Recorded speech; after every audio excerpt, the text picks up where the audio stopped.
Our next question comes from Michael Gorilla. Interesting screen name. Maybe that is actually your last name. Gorilla, cool. I like gorillas. They're cool animals, but very dangerous. Whatever you do, don't show a gorilla your teeth, and don't open up your arms. This is why I hated the movie Rampage. You see that with Dwayne "The Rock" Johnson? Well, actually, several reasons. One, I was a big fan of the video game. And in that game, it's about monsters destroying the city, and it's cool, because that's the fun part of the game. Punching buildings and knocking them down. And in this movie, it takes like an hour and a half before we see the monsters attack the city, and they only knock down one building in the whole movie, and man, big disappointment. But Dwayne "The Rock" Johnson plays the part of this gorilla handler at the zoo, and he tries to calm this gorilla down by outstretching his arms and showing his teeth, like smiling, ah. And what happens? The gorilla calms down. That doesn't happen in real life. Those are signs of aggression to great apes. Don't do it. Anyway, so Michael Gorilla, I hope you didn't freak out when I showed my teeth and outstretched my arms there. But he has this great question. Hey, Coach, I have a question. There is a saying out there that if you're not coming into a fight without some type of injury, then you did not train hard enough. Ever since I was young, I played many sports, and I played through some injuries. Now that I'm older, and I practice boxing and MMA, I want to start my amateur fights soon. I want to protect my body, but I also don't want to become fragile and pull out the moment I have the smallest pain. Where do I draw the line with injuries and pain tolerance? To tell myself that some injuries I can't just grit my teeth and work through because I might be able to tolerate the pain, but I also might hurt myself worse and take years off my potential fighting career or even my life. Okay, that's a great question, and I have heard that. I've heard people say, yeah, if you're not injured going into a fight, you're doing it wrong. You're not training hard enough, and that's garbage. That's garbage. Now, most of my professional fights when I was fighting, I went in with some kind of injury because I was training badly. Because I made a lot of mistakes that as a coach, I intend to correct with my athletes that I train, so that they don't make those same mistakes that I did, so that they go into those fights healthy and uninjured. And hopefully they leave those fights healthy and uninjured. That's the goal. That should be your goal. That should be the goal of your coaches and your training partners.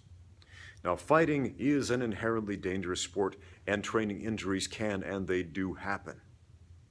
Because we are training to beat each other up. And in the process of doing that, we have to practice beating people up, and that often results in injuries. I've probably seen way more injuries happen in training than I ever have in fights. Major injuries. I'm not talking about like cuts and scrapes and black eyes and things like that. Major injuries, things like torn ACLs, dislocated joints, things that'll really set you back.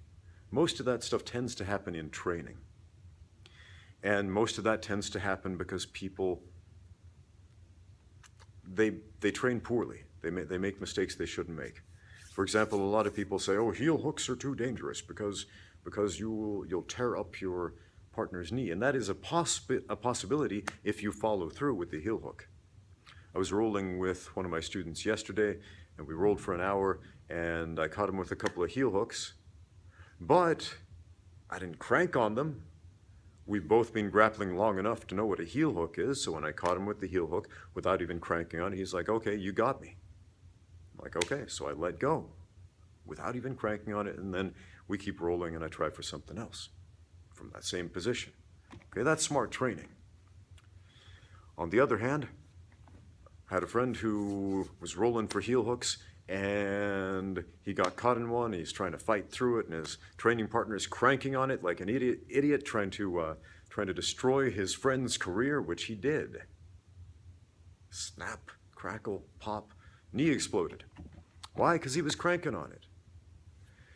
Now you have to understand the limitations of your body and the limitations of how much pressure you can and should apply on a submission when you are training. Err on the side of caution. And the same thing goes for striking. Just because I can knock you out in a sparring match does not mean I should. Man, I pull my punches all the time because it's not going to help you learn anything if you don't remember it because you're picking yourself off the floor after doing the fish dance. If I tag you on the chin and pull it before I follow through, now maybe you'll get mad and be like, oh, I'll show you. You just tagged me on the chin. I'll tag you worse. But you know what? So what? So what? It's not a matter of pride to me. It's a matter of teach my students how to win fights, and they don't do that if they're recovering from a concussion. So train smart. Train hard, but train smart. Now, what is the difference between injury and pain? Because not all pain indicates an injury. For example, let's talk about pressure points, for example. In the armpit, you've got a big bundle of nerves, the ocular nerve right here. And if I take something pointy like a finger or a group of fingers or a knuckle and I dig it in there hard enough and get right in that sore spot, it might hurt. Is it injuring you? No. Is it uncomfortable? Yeah.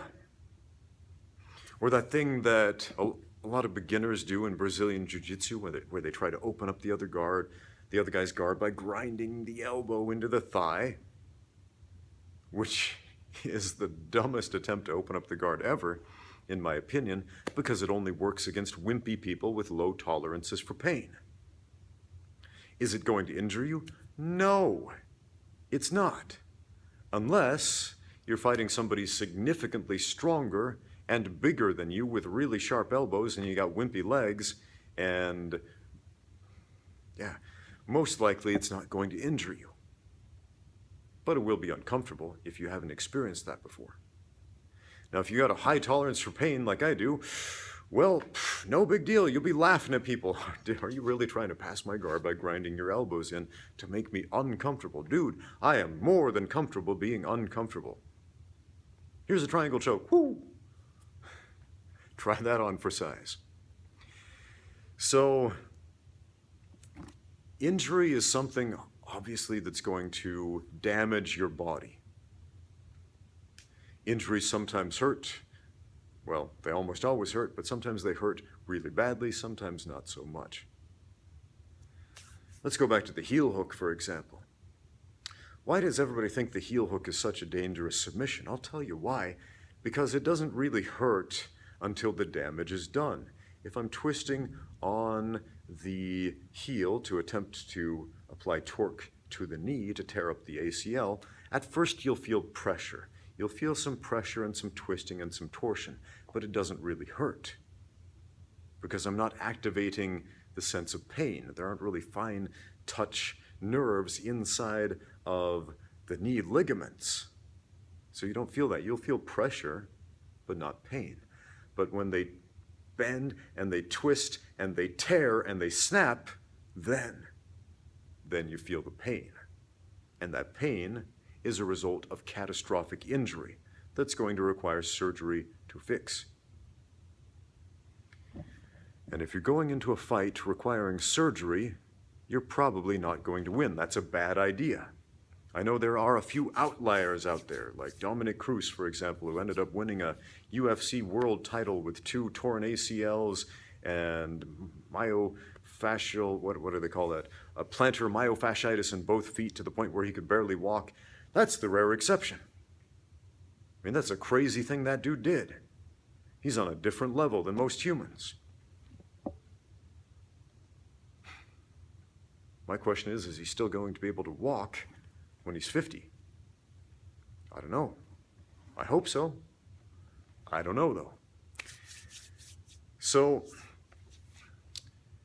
develop a very strong sense of proprioception, my friend. Proprioception is your sense of self, your sense of knowing where your body and all the body parts are, what they feel like relative to your own body, relative to the physical universe around you. Become intimately familiar with what your body feels like. become intimately familiar with the sense of pain and also determining whether or not you were injured. If somebody's twisting on your neck, cranking it, there is a limit to how much of that torque you can take before you end up with bulging discs or herniated discs or dislocated vertebrae, displaced vertebrae. You don't want that. That can kill you. So if you are training and your training partner has you in a neck crank or something, just tap out. I'm going to tell you a story. Years ago, I was teaching a class, and I was showing a escape from a guillotine choke, which totally works. And I had my assistant put the choke on me. And I was thinking, all right, he's going to put the arm around me, not apply so much pressure so that I can talk my way through this as I'm explaining the technique to the students, and he puts it on really hard. And it is cutting into my trachea. It's starting to pinch off my carotid arteries, and he's squeezing me to death. And my thought process was a really stupid one at the time. I thought, well, I have to fight out of this because I have to show my students that this technique really does work. Because it does. Everything works when it works. And so I'm fighting and struggling to get through this, and eventually I finally get out of the submission hold. But my throat was damaged severely, and I couldn't talk for about a month. I couldn't make any sounds for about a month, and that experience cost me a large percentage of my vocal range, especially my upper vocal range. I used to sing a lot. I used to play in the band. I play guitar. I write songs. But my upper register, mostly gone now because of that experience. So looking back, what I should have done, just tap out, be like, okay, good choke, let's try that again. And knowing that he was going to crank on it, then I could have been prepared to demonstrate the choke in a more efficient manner, or the choke escape in a more efficient manner. But the pride got me. I remember thinking, they won't believe in me anymore, and that was important to me at the time. It's not anymore because, man, people shouldn't believe in the coach, if that makes sense. They shouldn't hold the coach up like their prophet or their priest or their king or their God or their deity or whatever, or their Jesus, because I'm not that. I'm the guy who helps to facilitate the process of winning fights.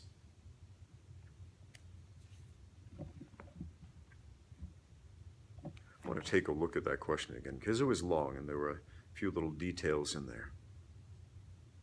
Where do you draw the line with injuries and pain tolerance? Again, get to know your body. Understand if it's something that's going to bruise you or break you. If it's a bruise, you can work through that. If it's going to break you, no. So when in doubt, tap out, my friends. Err on the side of caution. It's the same thing a referee does in the sport of mixed martial arts. They are supposed to err on the side of caution. Their goal is to keep the fighters safe. And if you have a good coach who knows what he's doing, he should be doing the same thing. And if not, well, the responsibility is on you. Remember, rule number one of all fighting, rule number one of mixed martial arts especially, is this: protect yourself at all times. I hope that helps.